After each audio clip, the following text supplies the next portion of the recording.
Di dunia ini ada dua hal yang kalau kejadian bisa bikin orang langsung bengong tuh. Pertama, harga cabai naik. Kedua, presiden di suatu negara ditangkap sama negara lain. Dan yang kedua baru aja kejadian di Venezuela tuh. Ini bukan film Mission Impossible, tapi ini berita CNN.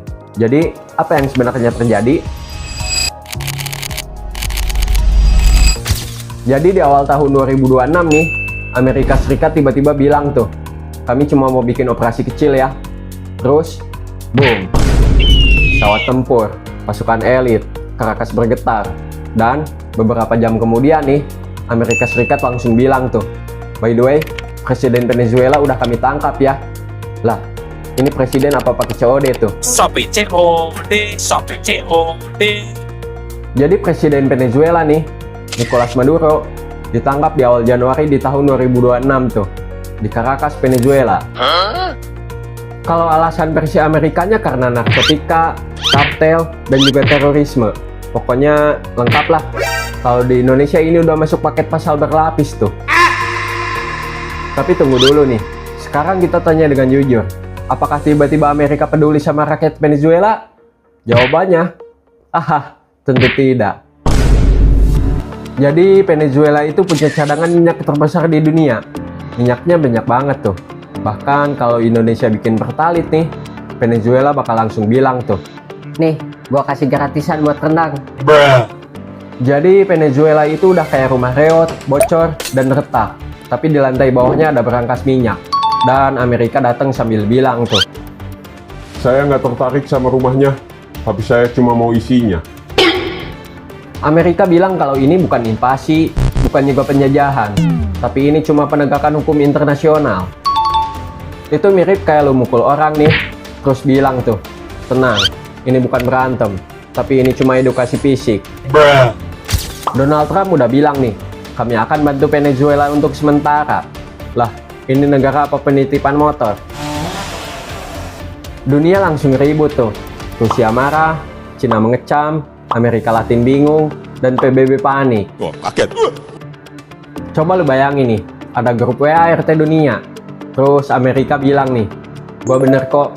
Terus Rusia bales nih, bener dari mana? Cina, lu kebanyakan drama. Terus PBB bilang nih, stop, tolong jangan rusuh ya. Venezuela bilang kalau ini penculikan presiden. Ya iyalah, kalau presiden lu diambil orang, masa lu bilang nggak apa-apa paling salah parkir? Jadi sebenarnya Venezuela itu negara kaya nih, kayak minyaknya. Cadangan minyaknya terbesar di dunia, bahkan lebih besar daripada Arab Saudi dan juga Iran tuh. Tapi rakyatnya nih, inflasi pernah ratusan persen tuh. Bahkan uang kertas di sana lebih cocok buat dijadiin tisu daripada buat belanja. Ini negara yang secara teori harusnya makmur, tapi secara praktik malah belangsa. Alamak najisnya. Rakyatnya ekonominya udah berat tuh. Udah inflasi, belum lagi sekarang ditambah perang wacana. Dan yang paling sengsaranya bukan presidennya, bukan pejabatnya, tapi rakyat kecilnya. Yang tadinya mikir mau makan apa hari ini, sekarang malah nambah. Negara gua bakal masih ada nggak ya? Terus Indonesia gimana nih? Tenang, Indonesia nggak ikut ribut kok. KBRI bilang WNI aman, dipantau, dan jangan panik. Karena prinsip di Indonesia itu kami cinta damai.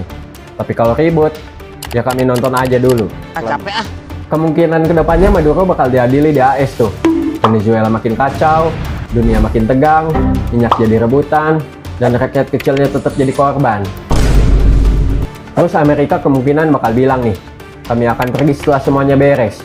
Tapi sejarah membuktikan nih, kalau Amerika bilang sebentar, biasanya lebih lama daripada mantan move on tuh. Jadi pelajaran dari masalah ini nih, pertama, negara kecil sama negara gampang diatur. Kedua, minyak bikin negara lain so peduli. Ketiga, demokrasi sering dijadikan alasan. Dan keempat, rakyat hampir selalu jadi korban. Jadi ini bukan film, bukan meme, tapi ini dunia nyata. Kalau kalian suka pembahasan berat tapi dibikin ketawa kayak begini, jangan lupa like, komen, sama share. Karena kalau dunia makin gila nih, minimal kita bisa ketawa sambil ngerti. Sombong amat.